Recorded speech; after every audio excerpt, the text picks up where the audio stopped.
Pergi ke pasar membeli tomat, yang beli harus hormat. Jika kita umat Nabi Muhammad, jawab salam Bapak dengan semangat. Assalamualaikum warahmatullahi wabarakatuh. Apa kabar teman-teman semuanya? Semoga selalu dalam lindungan Allah Subhanahu wa taala.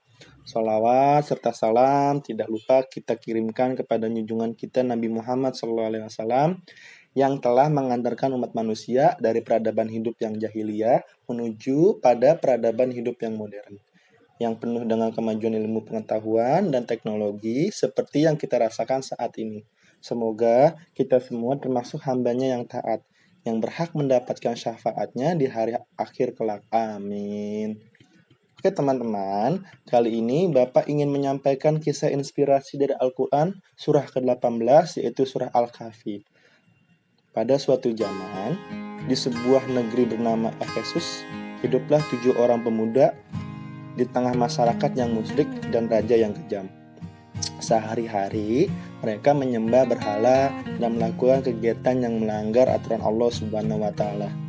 Dikianus, sang raja yang kejam, sengaja mengajak rakyatnya untuk menyembah Tuhan selain Allah Subhanahu wa taala, teman-teman. Jika mereka tidak mematuhinya, maka akan dihukum dengan siksaan yang berat dan bahkan sampai dibunuh. Sebagian besar rakyatnya pun terpaksa mengikuti apa yang diperintahkan sang raja. Namun, di antara banyaknya pengikut raja, ada 7 pemuda soleh yang masih percaya dan beriman kepada Allah Subhanahu wa taala. Ketujuh pemuda itu bernama Tamilkah, Maslimina, Martunis, Naimunis, Sarbunis, Faliyastatiunis, dan Judunis. Mereka berusaha untuk memperbaiki kondisi masyarakat di sekitarnya dan mengajak mereka kembali beriman kepada Allah Subhanahu wa taala. Bertahun-tahun 7 pemuda itu mengajak masyarakat untuk beriman. Akan tetapi tidak seorang pun yang mau. Ketujuh pemuda itu malah mendapat hinaan dan caci maki, teman-teman. Bahkan hingga diancam dibunuh. Suatu ketika, terdengarlah kabar 7 pemuda soleh itu ke telinga Dikyanus. Sang raja pun geram dan marah. Dia menganggap 7 pemuda soleh itu telah mengkhianatinya karena tidak mengikuti aturannya.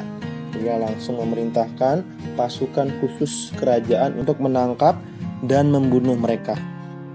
Tangkaplah hidup-hidup 7 pemuda itu, atau bawa kepalanya kepadaku, teriak sang raja. Mendengar kabar hendak dibunuh, akhirnya 7 pemuda itu pergi meninggalkan negerinya bersama seekor anjing untuk menyelamatkan diri.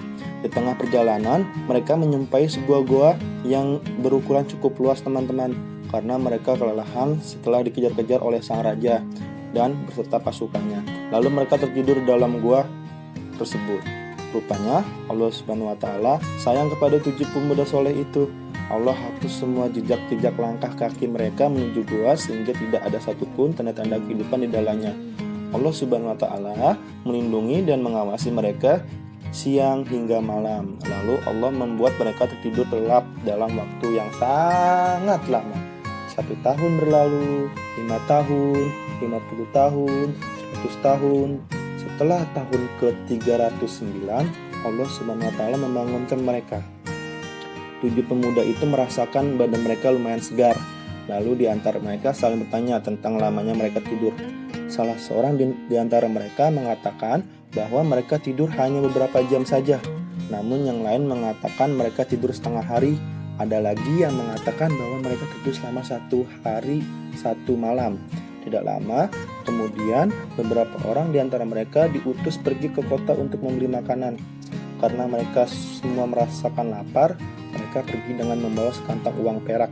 Di sepanjang jalan, mereka selalu waspada terhadap orang-orang utusan raja yang ingin membunuh mereka.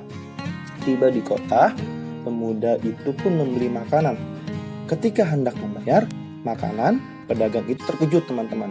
Ia mengatakan bahwa uang yang dipakai oleh pemuda itu sudah lama tidak dipakai. Pemuda itu pun juga ikut heran. Lalu ia menceritakan kisahnya kepada si penjual makanan. Mendengar kisah itu, si penjual makanan langsung berteriak dan memeluknya sambil menunjuk-nunjuk. Perhatian semuanya, saudaraku.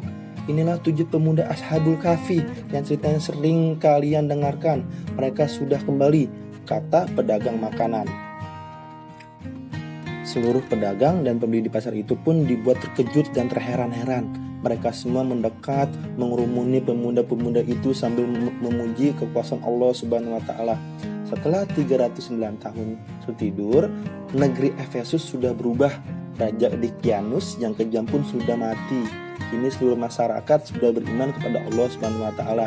Alangkah senangnya 7 pemuda Ashabul Kahfi. Mereka kembali ke negerinya bersama seekor anjing yang penyayang dan mengerjakan amal soleh dan hati yang tenang. Apa sih hikmah dari kisah Ashabul Kahfi, teman-teman? Hikmah apa yang kita dapat ambil dari kisah ini? Hikmahnya yaitu mementingkan agama dari apapun, maka niscaya Allah Subhanahu wa taala akan mengamalkan kita, teman-teman. Tawakal kepada Allah Subhanahu wa taala apabila dilanda masalah. Yakin bahwa Allah Subhanahu wa taala akan menolong kita.